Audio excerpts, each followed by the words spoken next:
There is a country in South America that's growing faster than China and has more oil per person than Saudi Arabia, but most people have never heard of it. 5 years ago, it was one of the poorest nations in the Americas. Today, five-star hotels are opening up in its capital.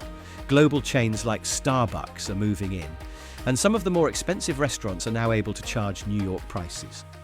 International flights from London, Houston, and New York are full, and its economy is literally growing faster than any other country on Earth. The country we are talking about is Guyana, a small democracy perched on the northern edge of South America that has discovered oil, and its economy is booming.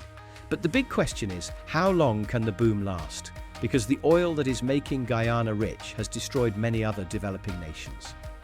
In this video, we'll examine the unique path this small South American nation is taking, because in many ways it's rewriting the rulebook. And we will find out whether it's destined to become the next Norway or the next Venezuela.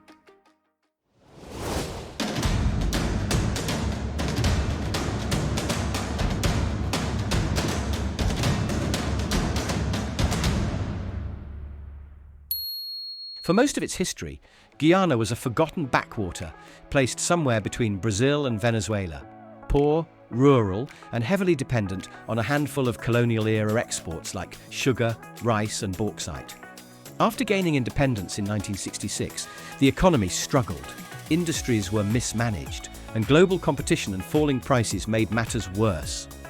50 years later, Guyana faced real hardship. Its GDP per capita was under $6,000.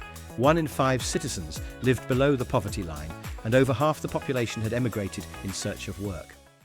The capital city suffered from regular blackouts, unpaved roads, and crumbling infrastructure. No one would have believed Guyana could ever become rich. But in 2015, with its exploration license about to expire, ExxonMobil got some global partners together and drilled a few final wells, and it hit oil. Not a small field, but one of the largest offshore discoveries of the century. Since then, proven reserves have soared to 11 billion barrels, the highest level per capita in the world.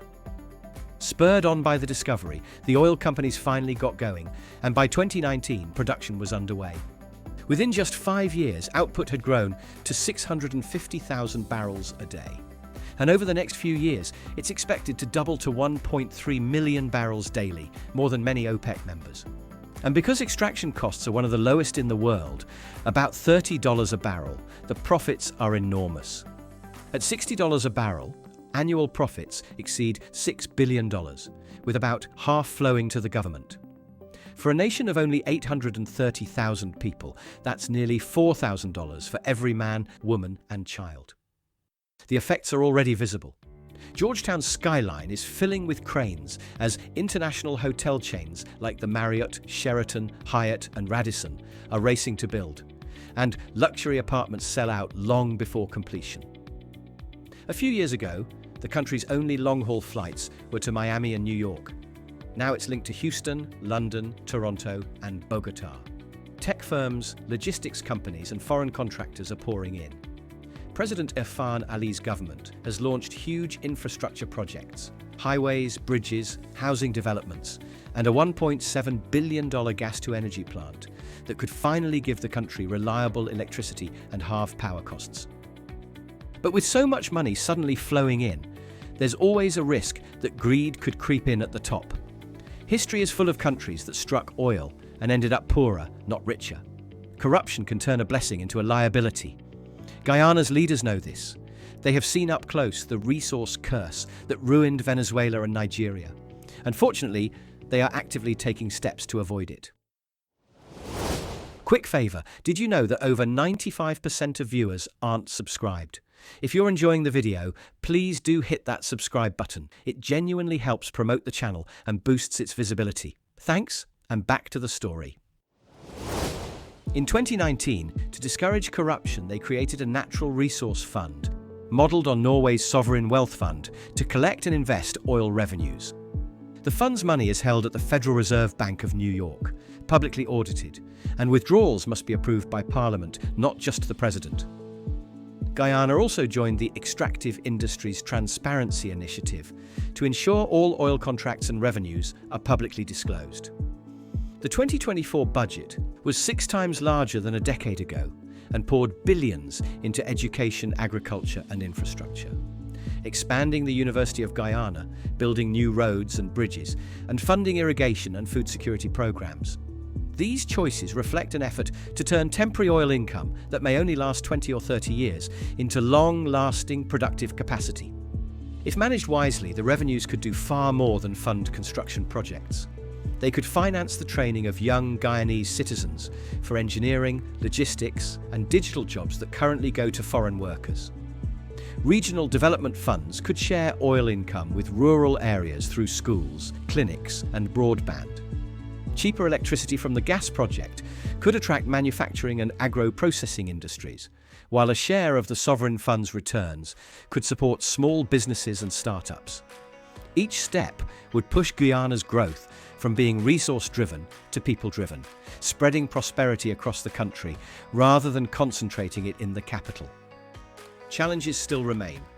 Corruption complaints and project delays persist. Ethnic political divisions between Indo-Guyanese and Afro-Guyanese communities still shape elections. And across the border, Venezuela continues to claim the resource-rich Essequibo region as its own and has conducted military exercises nearby. But open aggression from Venezuela now looks unlikely. Guyana is a close ally of the United States, and Washington has repeatedly reaffirmed its support for Georgetown's sovereignty. In late 2025, after a tense episode involving Venezuelan gunboats shadowing oil platforms, the US Navy conducted joint patrols and overflights in the area, a clear signal of deterrence. Given the political and economic turmoil within Venezuela and the renewed US attention to the Caribbean under Donald Trump's second term, few analysts believe Caracas would risk a direct confrontation. Today, Guyana stands on the edge of transformation, and it also stands at a crossroads. It could become the first poor democracy to turn oil into lasting prosperity, like Norway, or it could repeat Venezuela's tragedy, where oil wealth fed corruption and collapse. Thankfully, so far, the signs are encouraging. I hope you enjoyed this video. If you did, then please like, subscribe, and comment. Thanks for watching.